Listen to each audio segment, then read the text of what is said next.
It's O-S-C-A-R. My baloney has a second name. It's M-A-Y-E-R. Oh, I love to eat it every day. And if you ask me why, I'll say, 'cause Oscar Mayer has a way with B-O-L-O-G-N-A. Oscar Mayer, the first name in Bologna. How's that?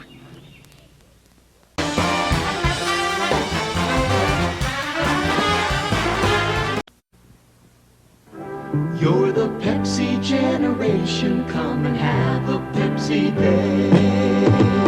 Come on, come on, come on and taste the Pepsi way. Come on, come on, come on and have a Pepsi day. Wrap a thirsty smile around it, raise a Pepsi up and down it. Come on, come on, come on, come on, have a Pepsi day.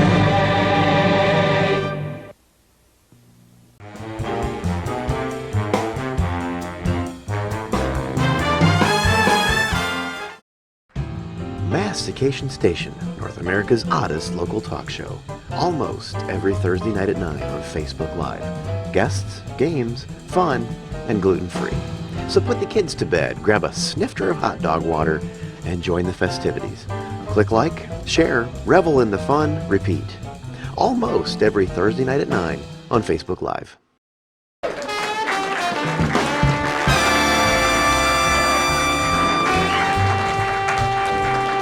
All right, hey, we're back. That was a great commercial. We are back to Mastication Station, and in our audience, we have special members. And who are they, Lee? The special members we have, we're down here in Indianapolis, we're down here at the Speedway, so our audience is filled with all of the auto mechanics, and race car mechanics, and tire guys, and so big shout out to you guys. We know in a couple days you're going to be working hard and trying not to get run over or covered with gasoline and flamed on. So we're really proud to have you here, and we'd like to thank the 237 of you that showed up. 37. Got the free tickets and the wrench. There's a wrench under each of your chairs. I mean, it's used and it's old. It's a ratchet wrench. It's a it's a crescent ratchet wrench. Yeah, crescent ratchet wrench. Crescent ratchet Yeah, wrench. say that 5 times. I can't say it twice. I can't even say it once. No, you don't. So, and our sponsor. Our tonight. sponsor this fabulous show is Mike's Marvelous Manicures and Small Game Kebabs. All right. Yeah, so you can show up and get a manicure and walk out with a small game. Animals of the smaller size, like rabbits, chipmunks, yeah, voles, vervels. Vervels? Vervels is a vole and a weeble mixed together. Those are only found south of Indianapolis. Yeah, you get one of those. Yeah. Thanks, Mike, for sponsoring our show tonight. Small game. Small game kebabs. Everybody loves small games. So, hey, our special guest with him is Steve Basche of Basche Martial Arts. Say hi to everybody. Hi, everyone. Yeah. And he's got some guests with him tonight. So you are sensei. Yes, sir. Now, could you explain that? What is a sensei? That's just a real simple connotation. It's very humble. I don't really like to call myself master. On paper, I'm a master instructor, but when people call me master, I always tell them it's sensei. Okay. Because the true master is, and I don't know if I'm supposed to bring this up, but this is my belief, the true master is Jesus. You know, he's the perfect master. Okay. So. Yeah, you can say I'm that. not perfect, so I can't call myself a master, right? Even though I've been training 40 years, you know, I just go by sensei. So 40 years you were trained. Also, how long is how long you've been doing this at this martial arts place? How long have I been training or running? Yeah, well, let's go this way. How long have you been training first? I started over 30 years ago, 35 years ago, so almost 40 years.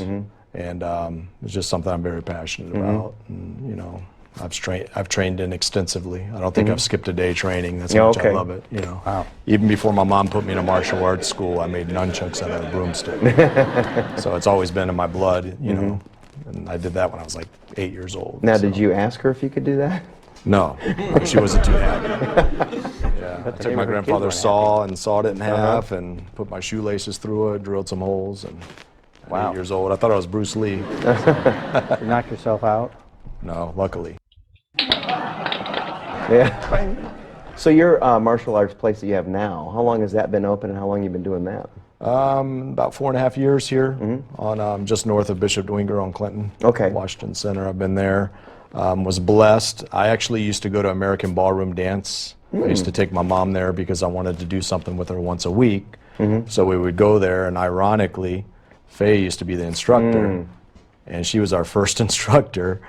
And you used to have to change into these dance shoes. Okay. So what I would do is I'd go in the back bathroom and change into the shoes, and I got down on my hands and knees and I prayed. I said, please, Lord, bless me with a place like this. Nice. And then a few years later, I ended up at the same place. So God has a sense of humor. Well, that's funny. And so and then Faye and I reconnected, and we're hanging out. So it's just amazing how life works. And she's out in the audience tonight, everybody. She's one of the few females. But she gets a free rent too, Glad to have I you think, here. doesn't she? Free rent? Sure. Yeah. Sure. So, One of the guys will share. so what's the main focus at your martial arts place? Like, what is your main thing that you're really trying to convey to everybody?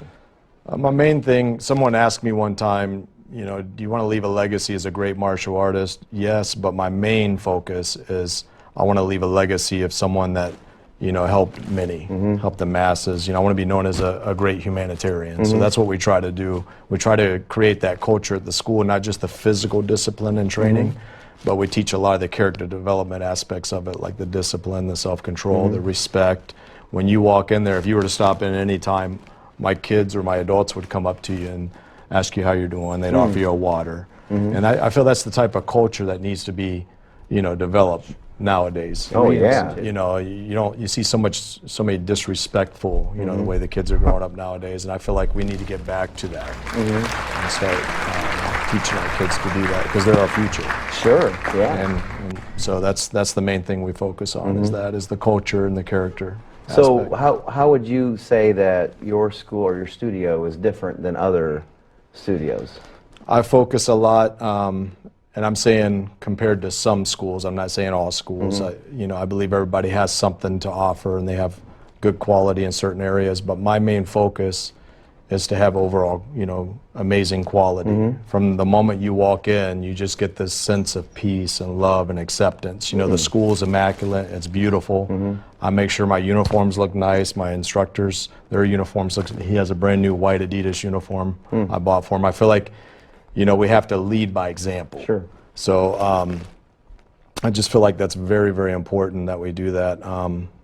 I train every day, twice a day, just to make sure my technique's sharp. So I'm training my instructors to be great teachers, and then they're teaching the students the same way. So he's like a mirror image of what I do and who I am, and that's the goal. So you're basically passing it on to somebody else so they can pass it on. Yeah, we have like an instructor training every week where we just rep out the techniques and the stances and the combos to make sure we understand it completely in every detail, and we're perfecting the technique.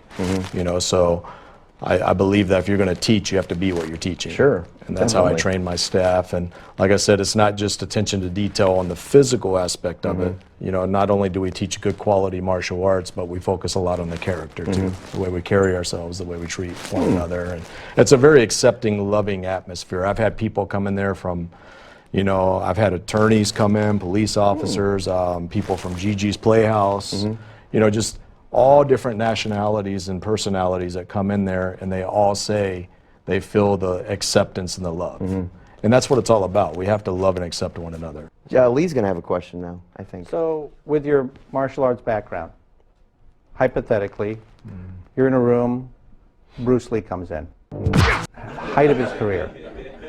You're going to ask him one question. What would you ask him?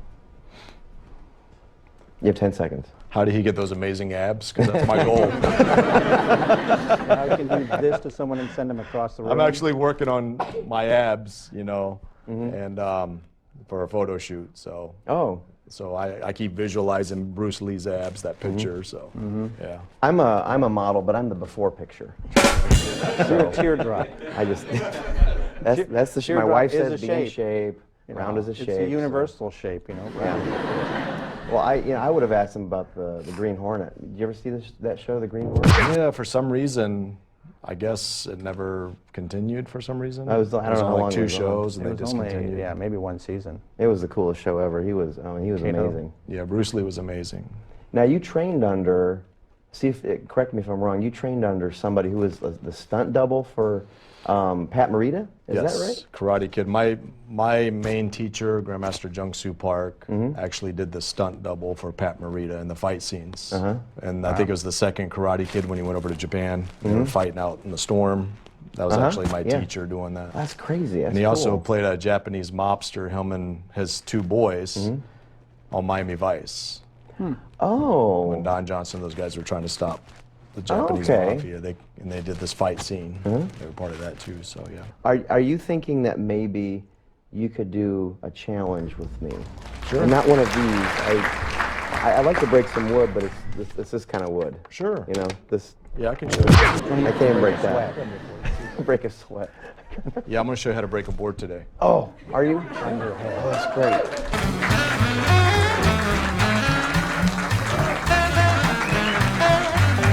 Did I take my glasses away? They're okay. Okay, so face me. Okay. Okay, right leg back. And I want you to tell yourself, I can do this. I can do this. Okay, because people that say they can't do it, I've had like 10 people break their hand. No, I'm joking. Okay. I'm joking. So fist tight. Okay. So you're going to twist and then go down. 1, 2. Hold on, let me check. See something. Wow, that's a hard board. Man. It's real, right? Oh yeah, let me tell yourself. There you go. I can do it. Very good. Let me hear it, everyone. Cheer them on. Fist tight, so very slow. 1, 2. You got it. Now say, keep this tight, fist tight, and yell and say, Tia, heart. Tia! Whoa! See, it's all about attitude. If you say you can do it, and you have the proper technique, anything's possible. Oh my goodness. All right? Thank you very much. You're Now welcome. we're going to have another challenge with paper.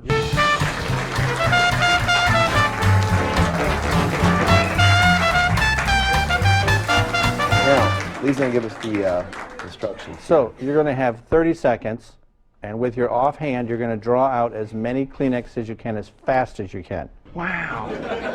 At the end of 30 seconds, the person who has the fewest Kleenexes in their box is declared the champion. Yes, The other person has to pick up all the Kleenex. And we'll definitely not count them. No. We'll just So kind of when I guess, say go, we'll start. Ready, set, go. And we're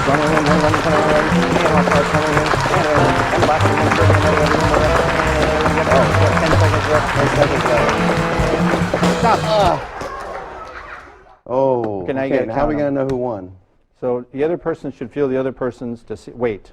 Okay. Oh, I think his is a lot lighter. What do you think, audience? By Sensei show won of this wrenches, one. I think the martial artist has it. Yay! Well done. Hey, audience, thanks Steve here. We're going to be right back after this with a little demonstration. Don't go anywhere. Don't go anywhere. Or I'll... Hi. Yeah.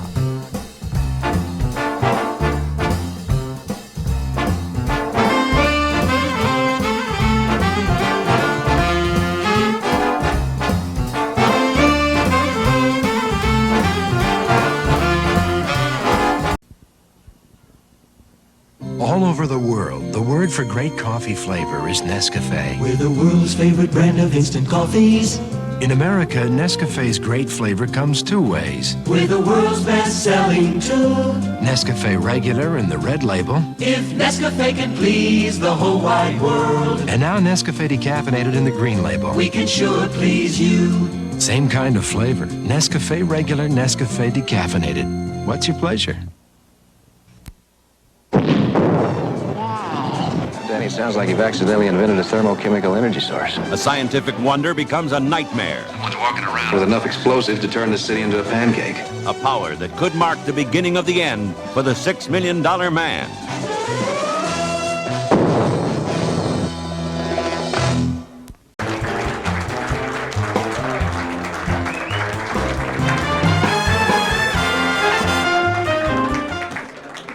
Hi guys, Sensei Basche martial arts. We're going to demonstrate a little bit of Hapkido, which is a Korean martial arts. Has to do with a lot of joint manipulation techniques, takedowns, things like that. So enjoy. Okay, so the first one, let's say David thinks I'm looking at his girlfriend. he reaches and tries to attack me, or he tells me to come here, and I try to avoid him and step and walk away. So, Looking at my girlfriend, man? listen, man, I don't want any problem. He grabs my wrist, then I'm going to come up and over. This right here will break the elbow, the wrist, and the shoulder at the same time. Taking down like this. So one more time. This is one motion. I go to try to avoid. I walk away. He grabs my hand. Come here. It's just one motion. Then snap. You okay? Yes, sir. And then I can kick him in the behind or whatever I want to do from here. Okay? Next one, let's say he has a gun. Let's say I get money out of the ATM. And I turn around. This guy steps forward and says, Give me that money. okay? Right now, when he says, give me your money, that's what he's thinking about. He's not thinking about shoot me. So as soon as I hear give, I'm going to deflect and choke him out. It only takes a second. So he steps forward and he says, Give me that money. I step in. I've got him in a lock. He's going to try to pull out now. All I have to do is squeeze as hard as I can for 2 seconds, then lights out. Okay, so we only do this for a life and death situation. The next one, let's say he steps forward, he thinks I'm looking at his girlfriend. A lot of the times it starts off verbally. He looks at me and he says, You looking at my girl, man? okay, he's going to reach and push me. This is defending without fighting. I'm not going to do any damage because this is a drunk guy, he's on drugs or he's jealous, whatever. So I don't want to hurt him. The only time I do any damage if he's trying to hurt me or come at me aggressively. So if he steps, I'm going to go 1, 2, and then just push. I have my hands up, and I'm going to say, leave me alone.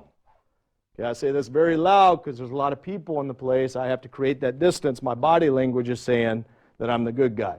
Okay, he attacks again. This time, I take him down. He's not doing the right attack. I'm sorry. So he reaches. This time, I'm going to go 1, 2, and then apply pressure to the elbow. Like this. Okay, this will break the arm. If he's still aggressive, he's on flakka or bath salts, he's trying to eat my leg or whatever, I'm just going to take him down all the way and then apply pressure at the leg. Just like that. Okay, one more time. So he reaches, deflect, 1, 2, then take down. So again, it depends on the situation, how aggressive he is. I might want to add a kick in there if I have my daughter with me, right? I'm going to hurt this guy.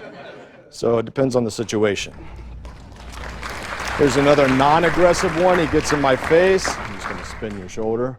So he gets in close and he says, What you looking at, man? this is a very simple technique you can do. You just spin them and you push light and step back. A lot of the times when you do this, he's thinking, man, this guy knows something. So you've planted that seed. You don't have to punch, kick, or choke or anything like that. If he's smart, he's going to walk away. So that's basically it. Thank you very much. Face this way.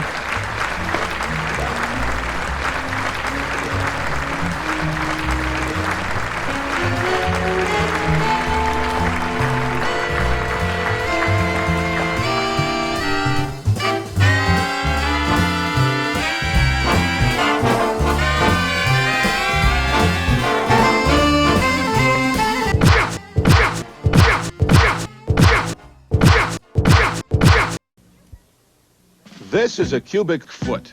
There are 5 more of these inside the new Chevrolet than there are inside this year's older style full-size cars of Chevy's nearest sales competitor. That's based on U.S. government estimates of vehicle interior size as reported in the 1977 EPA Guide for New Car Buyers. The new Chevrolet with 5 more cubic feet of room. It stacks up beautifully. Now that's more like it.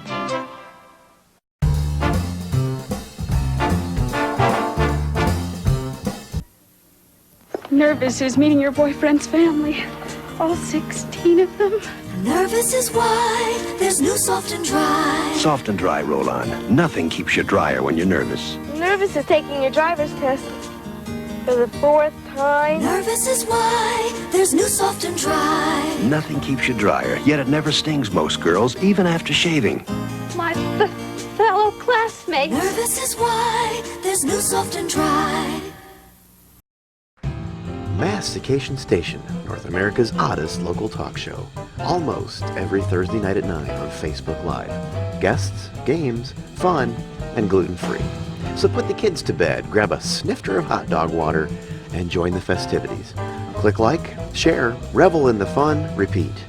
Almost every Thursday night at 9 on Facebook Live.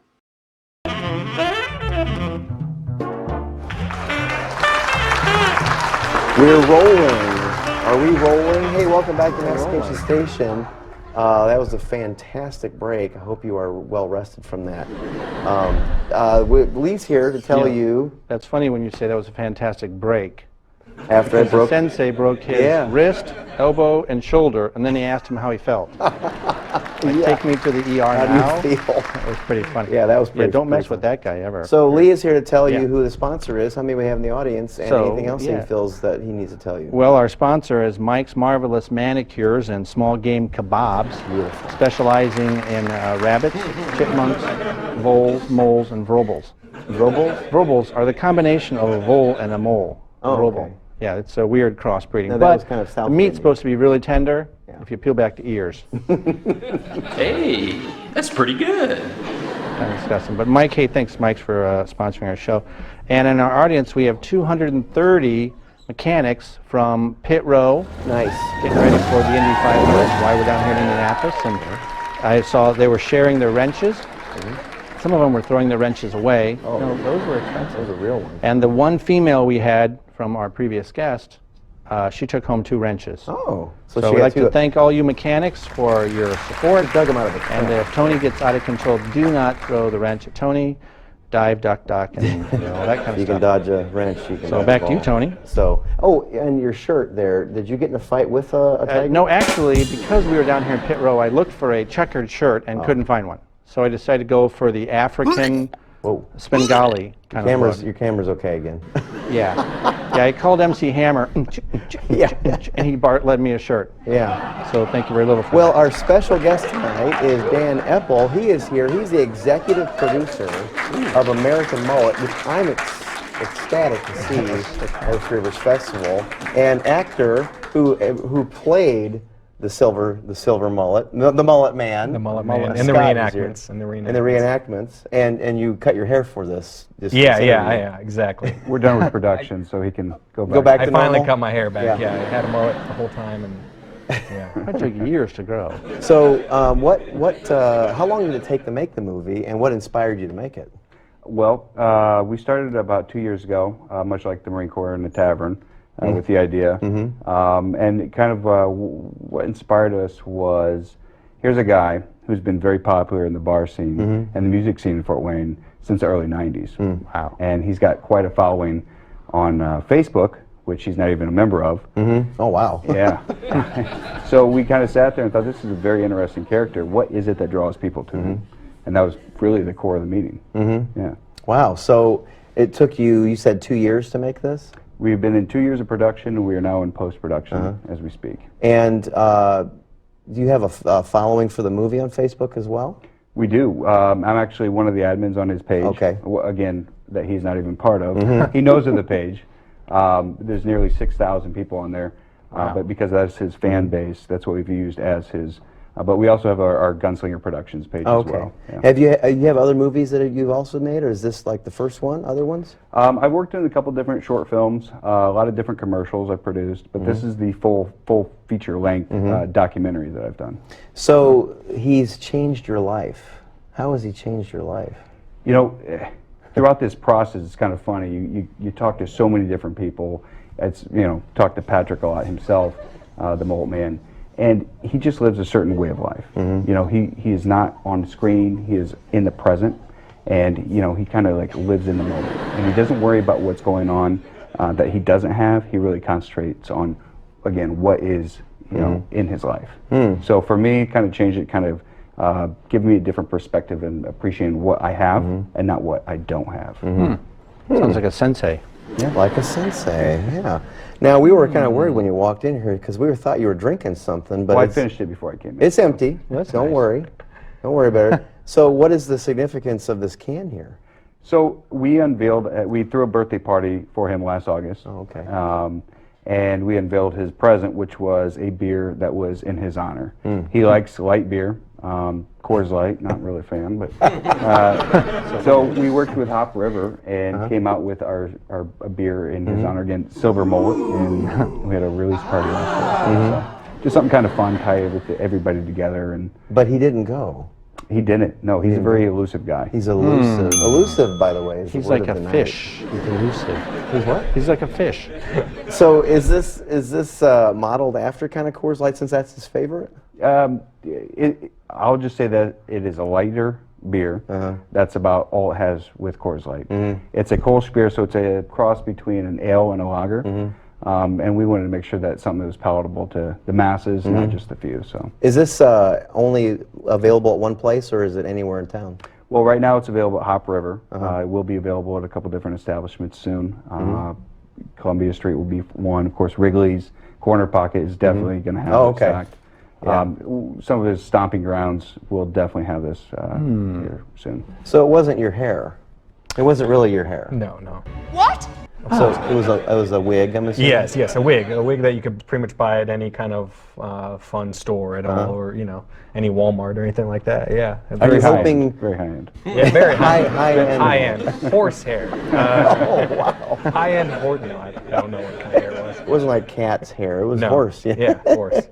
So are you hoping that whenever the film is released at the festival, are you hoping that everybody comes wearing one of these? That'd be cool. I think that'd be cool. I mean, we could probably give it an idea out of where to buy them and how much they cost. I mean, I'm sure they're not that expensive. Ooh, then the mullet man could like worm his way in there and not really know that it's him. Yeah. Oh, yeah, he could, yeah. Or showing up to an event and everyone's dressed just like you. Yeah. That might be a nightmare, or that might be a dream come true. I don't know. It's kind of like Secret Service does that, I think. Yeah, all these right. doubles, so they can't find the real one.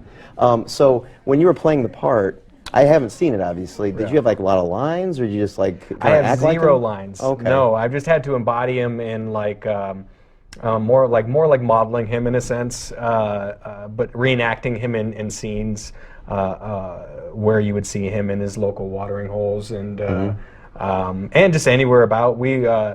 We focus on not just the legend of the Mullet Man, but we focus on other legends that exist in Fort Wayne, like Johnny Appleseed and Disco Harry.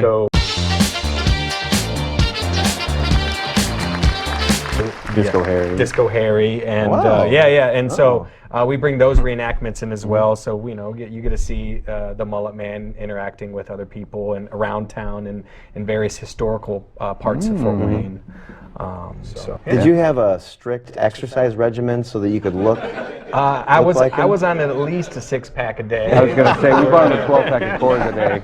They had it finished. So now I'm here at 6. I'm wondering where the other 6 went. It was definitely interesting going into the middle of a day into a bar and putting on some Daisy Dukes and a tight shirt and modeling the Mullet Man in front of people that did not know what we were doing. Oh, okay. For the most part.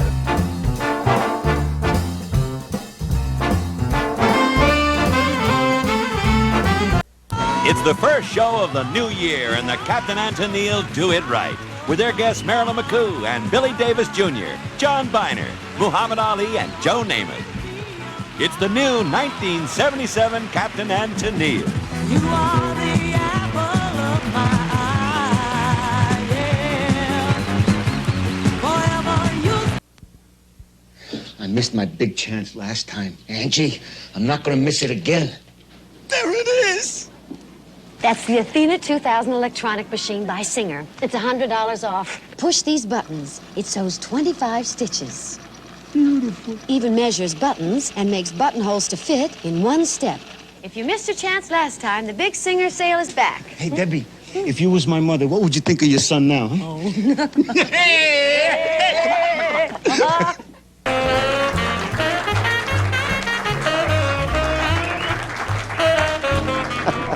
Hey, we're going to run a clip of the trailer. You want to set it up at all?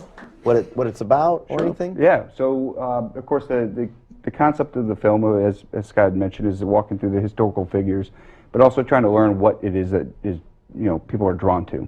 So the trailer itself, tries to highlight some of that, but we don't want to give away too much of the film. Because we want everybody, of course, coming in July. Again, it's not even 2 minutes long, and the film itself is about an hour and 10 minutes. Okay. So. Well, we're going to roll that beautiful footage there, and we're going to see what we see. There is nothing more serious than the topic we're about to speak of. He exemplifies American rugged individualism, which there is very little of now. Folklore and history do travel a lot of the same roads. He's one of those like Paul Bunyan figures to us who is basically just an animation of history for kids to learn about. He's in a digital age where people are taking pictures. We know where his local hangouts are. Let's start putting pins on this map, figuring out where he's gonna be, and then from Facebook, we can figure out when.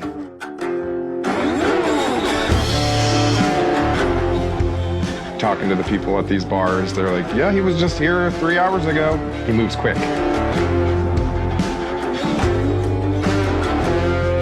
yeah, get that Cronenberg when you're down to the dirt thing. Still an We need to find the most important people in his life, his family. He lived life to the fullest. He went around and met millions of people. His hairdresser. You just cut the top and short, sides short, and trim the back.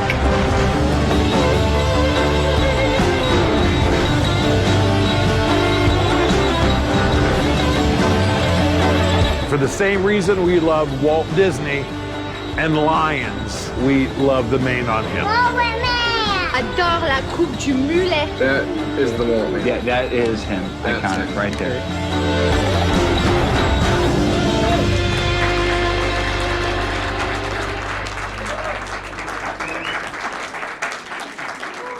Wow, so I have more questions now that I've seen that. First of all, that was your behind. Yes. You didn't have a butt double.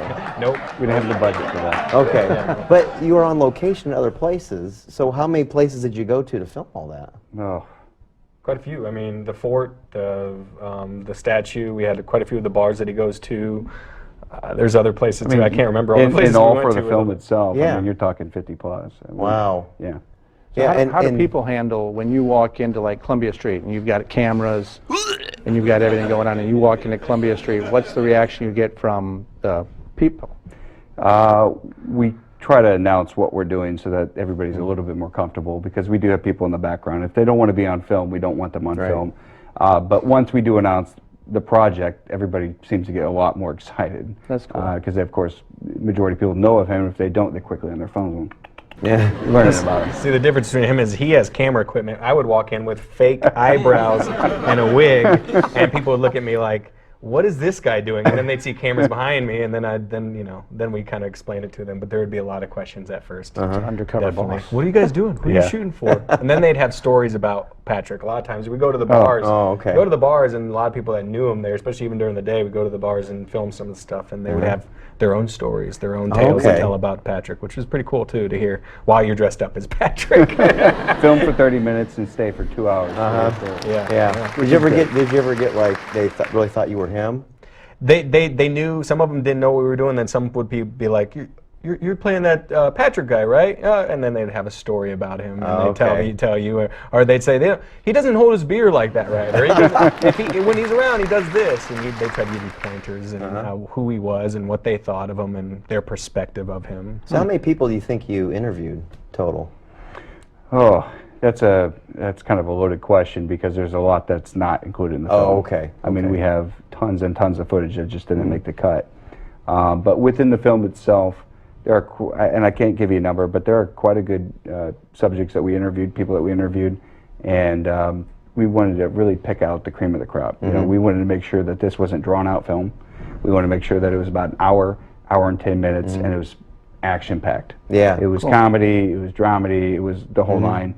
And also kind of educational in a sense. You know, if you don't know Fort Wayne history, you're definitely going to learn something about that as well. Interesting. So, what's it like knowing him? So, Pat himself, I'll tell you what, the concept of Pat and Pat himself are two different things. You know, he's larger than life online, he's larger than life in thought. But when you actually meet Pat, he's very down to earth. He's one of those guys that you can sit and talk to for hours and not even know it. You know, he loves talking to people. He loves meeting people. You saw in the trailer his nephew mentioned how he's gone around and met thousands and millions of people, which is thousands of people. You know, he's one of those types of guys. He's just very down to earth, and he's very likable, and he's very relatable. And I think that's one of the things that people are drawn towards him as well, is just his personality. So how can people see it? The film itself is going to be premiering at Three Rivers Festival, July 15th, 9 p.m., right after the waiter and waitress competition that we have there.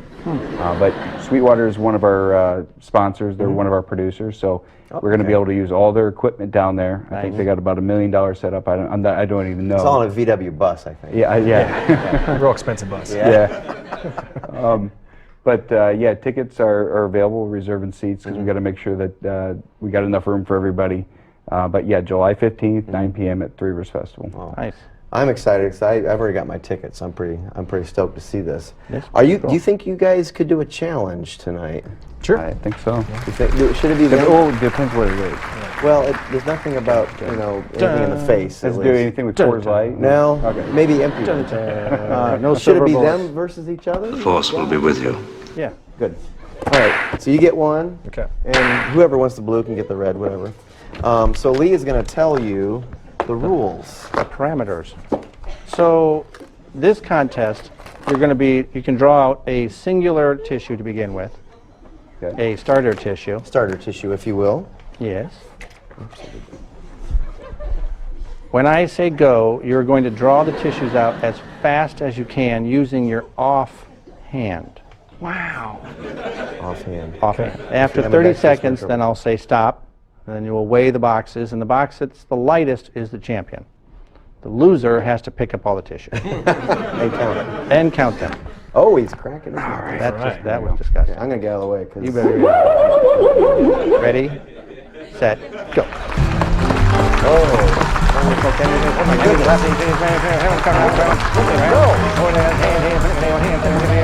And stop.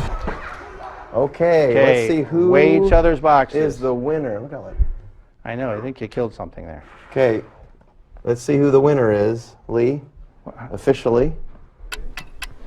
Ooh, that's close. We're waiting. I'm thinking this is the lighter one. Oh, blue wins.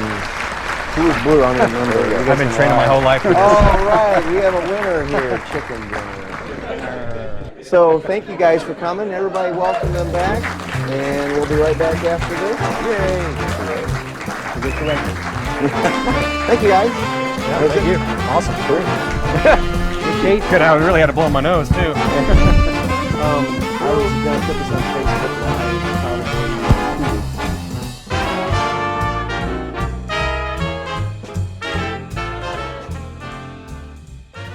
Live. First of all, that was your behind. Yes. You didn't have a butt double.